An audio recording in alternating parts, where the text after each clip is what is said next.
One of the things I think about often is, especially my daughters, because women are more apt, I feel, to sacrifice a lot, for their kids. I think if they grew up to feel the level of happiness I'm feeling now, would I be satisfied with that? And if the answer is no, I have to up my happiness game, because the fact is they will grow up to feel that level of happiness. Daughters consistently adopt some of the baseline emotional energy of their moms because they watch that. Not always. And we can change. I've definitely raised that baseline from what I was raised with through work and effort. But I want to give my kids every emotional advantage I can. So that's why our happiness as moms is absolutely the top priority. Welcome to Raising Adults, the groundbreaking parenting podcast that starts with the end in mind. We're your co-hosts, Deana Thayer and Kira Dorian. We created future-focused parenting to take families from surviving to thriving. So join us as we help you stop raising kids and start raising adults.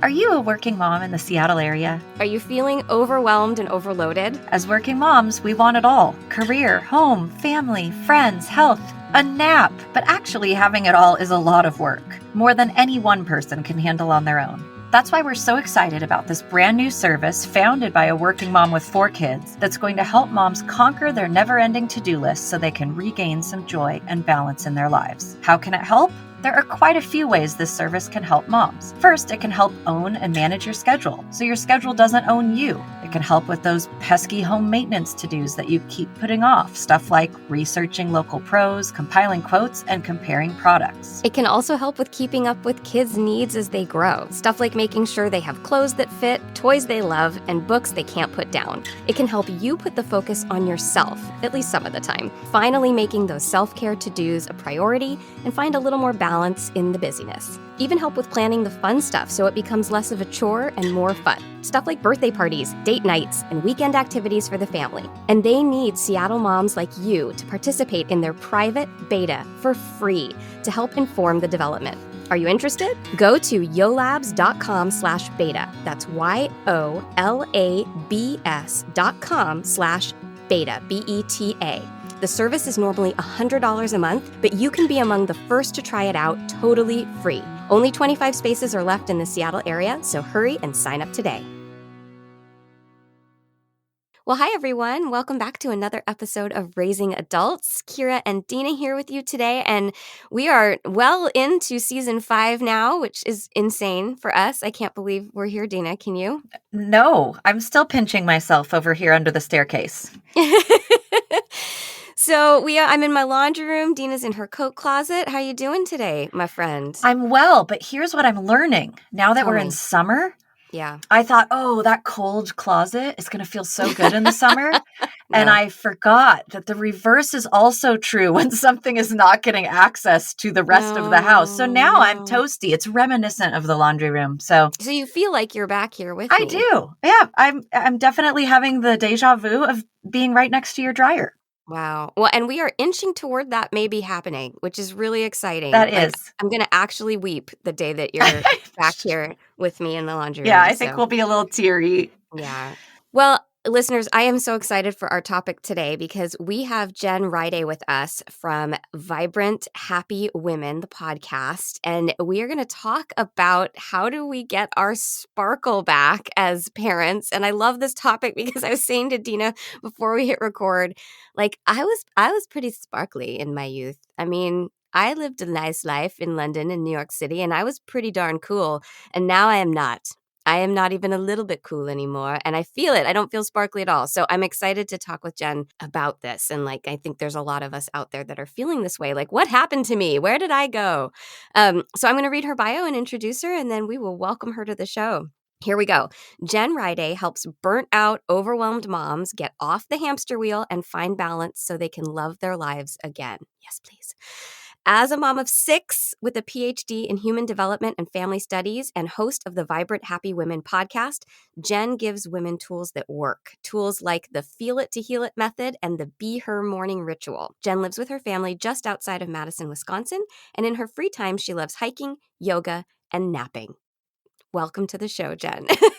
Thanks, A Kira. fellow Thanks, Deana. napper, kindred I'm a spirit. nap ninja. Yes. I love sleeping, but I struggle. I can't nap because if I nap, what I really want to do is sleep for hours. So I'll sleep for like 4 hours. But I'm with you on the sleeping. Sleeping is good. Sleeping is good.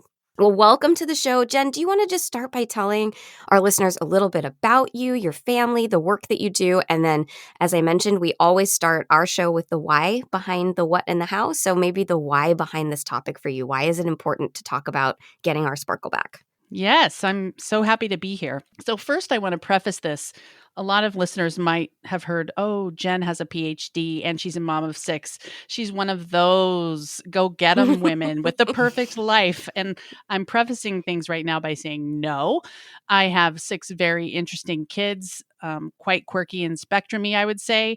Some ADHD in there. My husband's a quirky spectrumy scientist. And I say spectrumy because some of my family members choose not to get a diagnosis, but it's there, So I don't have a perfect life, and I'm going to come from the angle of helping you recognize you're not alone and giving 3 really practical tools that can help anyone listening to get more of that sparkle back. Feel like our genuine, vibrant, happy selves, the selves we all left behind when we became parents, or Yes. most of us.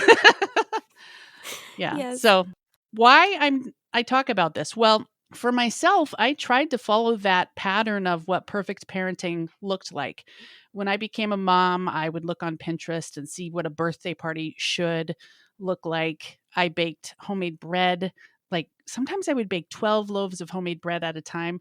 Total overachiever, nerd, way overdoing it, until halfway through my parenting journey, I would say I had a severe miscarriage. And it was a really big wake up call, because as we drove home from the hospital after that experience, I was just really mad at my life and my world. And something clicked in my brain. And I said, gosh, I have been giving everything to everyone, and I am miserable. And there was this moment in our minivan as we drove home, and I thought, I'm going to be happy no matter what.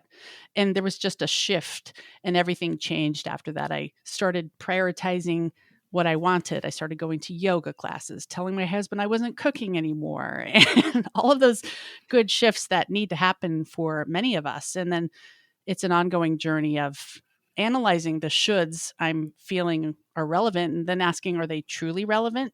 Should I be worried that my son, one of my sons has a GED instead of a high school degree? I was really worried about that, but I've gotten a new angle on that, which is he's an out of the box thinker. Elon Musk was an out of the box thinker. He got a perfect score on 2 of the GED areas. So why should I worry that he didn't take the typical path? But it was, I had to use my tools, my 3 tools I'll be sharing today to make it through that for sure. Yeah. Wow. I mean, that is quite a journey. I'm sorry that such a traumatic experience is what was the trigger, but I think it's often that way. We have some big kind of cataclysmic event, and then it ends up being really cathartic for us, or we have this moment of clarity. So I'm kind of curious, just because even until Kira was talking to me about this before we started recording, I didn't even have, I think, the definition right about what it means to get your sparkle back. Like when Kira's describing, I feel like a shell of my former self. Okay, that makes sense to me. And I told her there is a family at the school that my son attends where on the back of their minivan, there's a sticker that says, I used to be cool. And I was like, okay, this I can capture. So I guess my first question for you is, what does this really even mean? Like when we're trying to encapsulate getting your sparkle back, what does that mean? And how would you know if you've lost it? Yeah, great. I love this. So there is a whole spectrum of circumstances that would be categorized as losing your sparkle. Everything from no longer feeling cool, which you're talking about, people who struggle with family issues like I was talking about, or health issues, divorce, child becoming ill, mental health struggles. We can get our sparkle back from all of these things that make us feel like we've lost ourselves. So I think it's all of those, but I'm happy to talk about any specific area if you prefer, for sure. Do you think sometimes it's like a slippery slope where it's happened a little bit over time and all of a sudden we look back and we're like, wow, I used to be, vibrant and I used to really live into my passion and now I don't, but we don't always notice it as it's happening. It kind of, some of what you're describing, I guess, sounds to me like the frog in the boiling water thing. Like for sure. Okay. For sure. So in our culture in the US, I think the whole world to some extent, we have this idea that to be a good mom, we need to sacrifice elements of our identity, of the things we like to do, the things that make us unique. And there wouldn't be the stereotype of the soccer mom, quote unquote, or, VSCO girls is a new quote that category that's coming up that applies to moms now. I don't even know that. My kids said I'm a VSCO girl. Have you heard of this? No. Well, See, look this it up, is how out everyone. of touch we are. Go on. So I think step one is recognizing all these shoulds that are in play for what it means to be a good mom, and to evaluate, well, what's important to me? Who am I? What are my priorities? How am I going to show this version of myself, the version that's authentic to my kids, instead of shoulding all over myself and losing the sparkle? Because really the sparkle is lost when we all try to be the same to some extent. Wow, that's really powerful. It's so true. That's really, really powerful. We talked a couple episodes ago about like the things that we're not good at, and how like I don't make sandwiches shaped like sheep or dinosaurs, and that's so true. It's like if everybody's making dinosaur shaped sandwiches, then we are all the same. I hadn't really thought about it like that. So okay, I need to know what a VSCO mom is. I'm sorry, and then and then maybe you can share that like first tool that you of the three that you're going to share today. So VSCO girls excuse me. Well, no, it applies to moms now too, but VSCO girls is where it began. And what I understand from my teens is they always carry a hydro flask, water bottle, and they're very earthy. They would wear 80s style oversized sweatshirts and t-shirts with a cloth scrunchie in their hair, and be concerned about saving the turtles. So okay. it's the earthy granola mom. So, oh my goodness. Okay, yeah. I am not that. So no. Me neither. Yeah, I do have a hydro flask. I think that's where it came from. Oh, you got lumped in with one of the criteria. The scrunchies are back, though. They really are. So can we just take a moment for that? But okay, so tell everyone the first tool that they can use as they start to maybe look at ways to get themselves back to who they authentically are. Sure. First tool is called the Be Her morning ritual, which you referenced at the beginning. We all know about a morning routine. We all know about self-care. A lot of us try to go have a girls' night out or a mani-pedi, at least pre-pandemic, maybe post-pandemic too. But Be Her is an acronym that stands for 5 things I encourage women to do in the mornings for at least 1 minute each. On a really good day, you might do them for 30 minutes each. It's totally your call, but the flexibility makes it repeatable. So Be Her stands for breathe, and just deep breathing for a while. It could be meditation. It could be the Wim Hof breathing method that is becoming so popular. Any kind of breathing just to more hyper oxygenate your blood. Oxygen gives us energy, right? Then we have E for exercise. We all know that's important. Exercise helps our lymph move through our bodies. It increases oxygen to our brains. It is a great, great thing for mood. And then we go to H, hydrate, right? If we're not hydrated, we feel low energy and sluggish. E is an interesting one. It stands for embody. So there is research out there from people like Amy Cuddy, for example, that when you stand tall and confident and embody a confident person, for example, you will increase your testosterone, lower your cortisol, and actually feel more confident just because you did it in your body. So if we want to feel productive, or we want to feel confident, or we want to feel happy, we should try to embody that. Maybe you add a few affirmations, just a little bit of mindset and posture work, really. And then finally, R at the end of Be Her stands for read. Read something motivating, maybe something spiritual, whatever you choose, that just sets you up for the perfect day, hopefully. You've kind of tackled your energy, your body, your mind, your spirit, and you're ready to go. So that's the Be Her morning ritual. Oh, Jen, you're I love speaking that. my Yeah, language. I was just thinking, like, Deana, this is why you're like, I haven't lost my sparkle. What are you talking about? Because you do that every morning, right? That is literally your ritual. I love setting, really believe morning sets the tone for our day. But I also have to say, I am the word nerd of the duo here, and I love acronyms. So I am not kidding, Jen. I just texted that to myself because I was like, I love it. And then every time you said one, I was like, yep, I do that. So that's like, so I'm already getting my sparkle back because I'm like, sparkly. That's so affirming. So I'm not going to like stay there forever, but I just had to tell you that was so amazing for me. I got an acronym. I got some affirmation that I'm on the right trail with all my morning stuff that I do. So amazing. Okay. What's next? I'm not going to just hang out in acronym joy all morning. Sure. What's another thing we can do? Number 2, as you know, when we make the shift from human to mom, not that they're mutually exclusive, but you get the idea. Independent human to mom, it's a huge shift. And we don't know anything about being a mom. We saw our moms do it for us, but that was a whole generation ago, and they did it wrong according to current standards. So a lot of us only look around to everyone else and as to how it's done. It's tricky to try to be the alternative mom. So I think a good next step for number 2 is to get clear on your values and your requirements. So what does this mean? Well, you can look online if you want for a list of values. There's a page, if you Google 30 values or 72 values, there are sheets of words that you can choose your top 5 or 10 from. For example, some of us might say that we value our health at the top, or our family, or spirituality, or career, and values can be even more specific, like valuing work ethic or valuing honesty.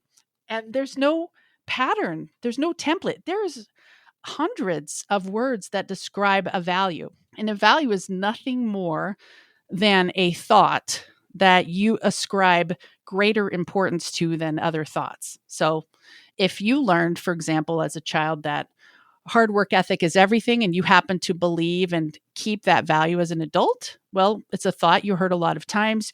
You've ascribed importance to it. That's what makes it a value. So it can be anything. So get clear on your top values, and then think about, what do you require to live a life according to those values? So here's an example to illustrate this. I have a friend who married and divorced, and then married and then divorced. And by social standards, she was feeling like a pariah. She wanted to marry again, but third marriage, could it possibly succeed? And so she went to a therapist, and he talked to her and the rest of the group. It was a group therapy again and again for this 12-week session or 12-week program about their requirements for their spouse. And by the end of this, my friend wrote down something like 87 things on a sheet of paper. And she was completely clear on what she required in a spouse. And she began to date. Some dates would last an hour, and then she'd say, oh, this was fun. I'm not going to do it again.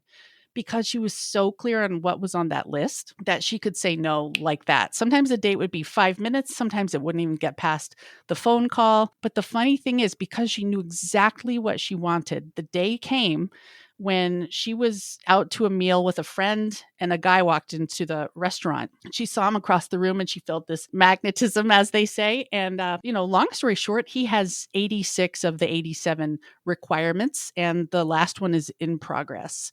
And that's powerful to me. And we can do the same thing as moms and as women to decide, what do I require? I mean, think about that.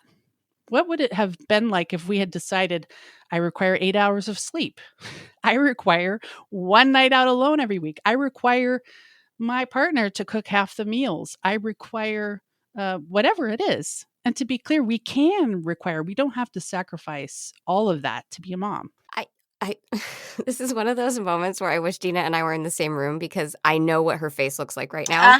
And she knows what my face looks like. And the reason for that, Jen, is that we talk about having a set of values for your family all the time. It's one of the 3 pillars of our philosophy, is have a set of family values and figure out basically what are the requirements to meet those values. But what I love is applying that to us personally. That like we are allowed to also as humans say, these are my family values. What do I value? What matters to me, Kira, as a human being, and what are the requirements? I love that. So you've now brought us an acronym. Yep. And a set of values. So this is fantastic. So what's the third one? Third one is the feel it to heal it method. So emotions. I think society as a whole is gaining emotional intelligence, but when you have a practical tool at your fingertips, it can really help. For example, when the pandemic began, a lot of people I knew, a lot of my clients and friends were in a state of anxiety to the extent that they could barely function, at least where I live. And the feel it to heal it method is really good for that kind of situation. Or let's say you have a child who is not going to graduate high school regularly and is getting a GED. You could go where I did and say, oh no, he's going to have to work at a gas station the rest of his life, or he might not be able to afford an apartment. Nothing wrong with the gas station. That's not what I'm saying, but he might not be able to afford his life. And oh no, what's he going to do? Panic. Or let's say you're having a divorce and you're grieving the loss of the life you had before, of the person you were known as before. All of these things can be heavy. So the feel it to heal it method has 4 steps, and they're simple on paper and interesting in practice. So number 1, you figure out what you're feeling in your body. A lot of emotions are felt in the heart area. So I'd be curious, both of you, Deana and Kira, what are you feeling in your body right now, your bodies? Just to give an example of what this is like. I'm stressed from my crazy morning that I had before we started recording. And where do you feel that stress in your body? Oh, I always feel that like in my stomach. Okay, cool. I'm going to ask you another question. How about you, Deana? This is a growth area for me. Like I can always tell what I'm feeling, but it's really challenging for me to tie it to what's going on with my body. Mm-hmm. So, but I know that I'm toasty, so I can say that. I am warm. I am warm. And I feel that actually in my elbows right now, because my arms are bent on the desk where my microphone is. So you get that like crease sweat. I'm not a fan. So there you go. So we have toasty and stressed. And yeah, I'm warm, which I guess that is leading to a feeling of I'm not excited about that, because I'm clean. I just showered this morning. So that is a little stressful. Sweat. Yeah. Okay. Excellent. So you're doing great. You both described what you're feeling in your body. Kira, you named it. That's step 2.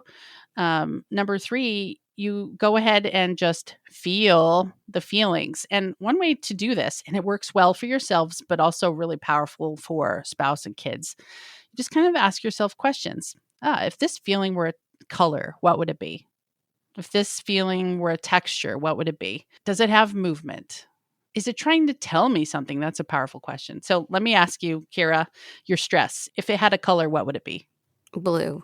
Okay. And does it have any movement? Yeah, it's like ripply. Okay. If it had a texture, what would it be?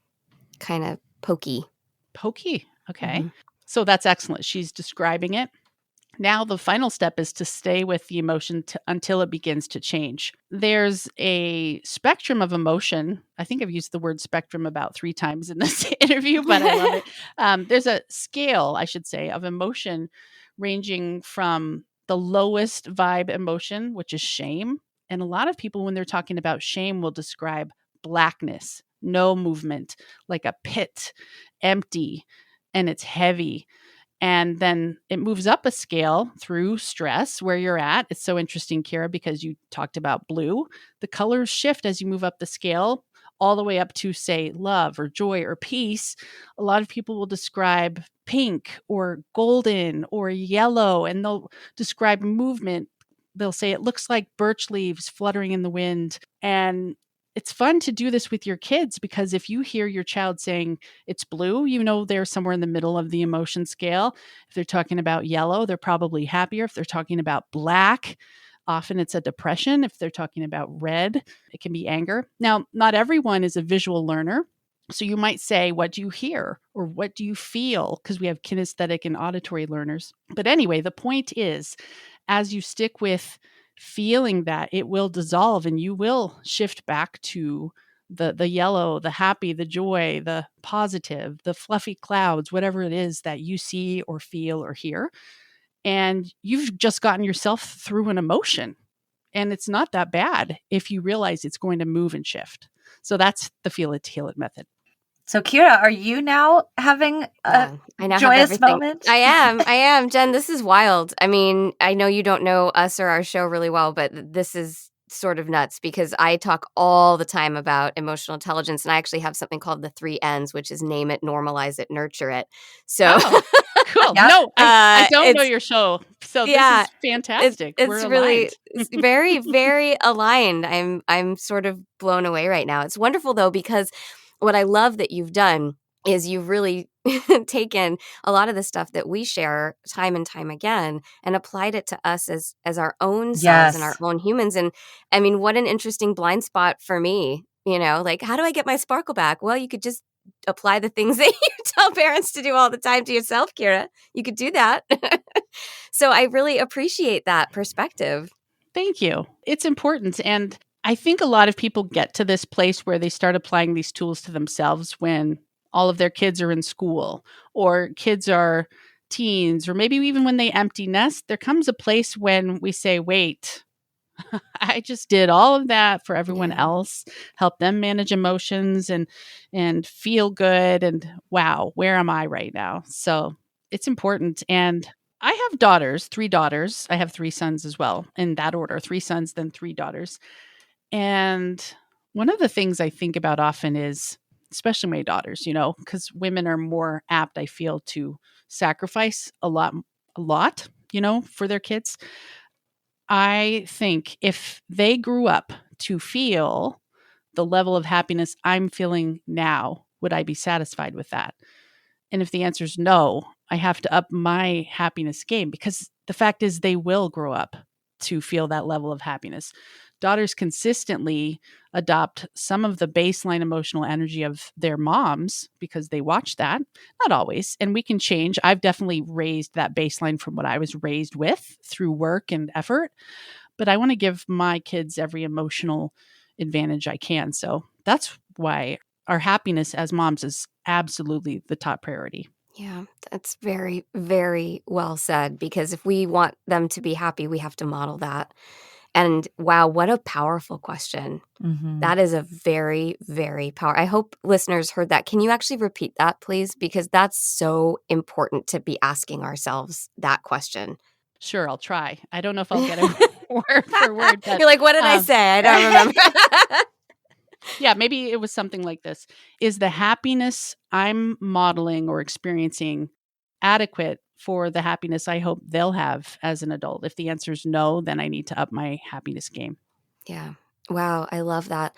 And what's interesting is I had a question kind of coming into this interview, and your tools answered it for me, which is one of the things that I feel like I lost. Is I'm a singer, or I used to be, and I used to warm up and sing every day. That was just a ritual, and now I'm just never alone. There's never a moment to just sing and warm up, and I was like, how am I gonna, like, if I need that to get my sparkle back? How do I make that happen? That's impossible. People are always home. But that concept of a requirement, what do I require? That I could say to my husband, I require 1 hour a week where you take the kids out of the house so that I can sing. And I just would have never crossed my mind until you put it that way. Like, what do I require? So I just think this is extremely powerful. Thank you. Can you tell our listeners, like, how can they find you, your podcast, connect with you if they want to? Give us all the things. Yeah. So my podcast is called Vibrant Happy Women, and it's about just that, helping women be the most vibrant and happy version of themselves in an authentic way, not a competitive, soccer mom way. Additionally, I am the founder of the Vibrant Happy Life Coach certification, where I teach other people how to use these tools in a coaching capacity. And I host the Vibrant Happy Women Club for people who want to practice these tools just for themselves. And everything's at jenriday.com, I should add. Awesome. And do you have social media handles? Yes, Jen Riday on Facebook and Jen Riday on Instagram as well.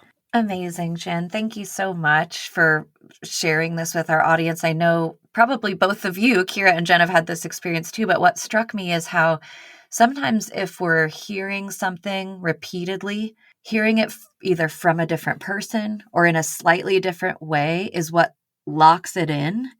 And so I think that really struck me as being so important because, as Kira said, there's a lot of alignment here, but the exact manifestation of that or the logistics of it or the tools you suggest are different. And I'm really hopeful that the parents listening will then maybe hear that and apply it in a new and fresh way. And what Kira said is so true too. Our bent is primarily toward parenting. So a lot of these things that we've maybe talked about in the context of family or applying it to your children, it's so important to also turn that inward and do those things for ourselves. So thank you so much for just sharing your expertise with us and with our listeners today. Yeah, I was happy to be here. Thanks for having me. Well, everyone, we hope you enjoyed that conversation as much as we did, and we look forward to being back with you again next week. Do check out Jen's website, jenriday.com, and her podcast, Vibrant Happy Women. And as always, you can connect with us at our website, futurefocusedparenting.com, or on Facebook, Instagram, and now Pinterest at Future Focused Parenting. And we hope to connect with you, whether it's on social media or through the website. We love hearing from you, so don't hesitate to reach out. We love connecting anytime we can. We will be back with you next week. Have a wonderful week, FFPs. Raising Adults is produced by Kira Dorian and Deana Thayer and recorded partially in my laundry room and partially in Deana's coat closet. Music by Seattle band Hannah Lee. Editing by the amazing Allison Preisinger.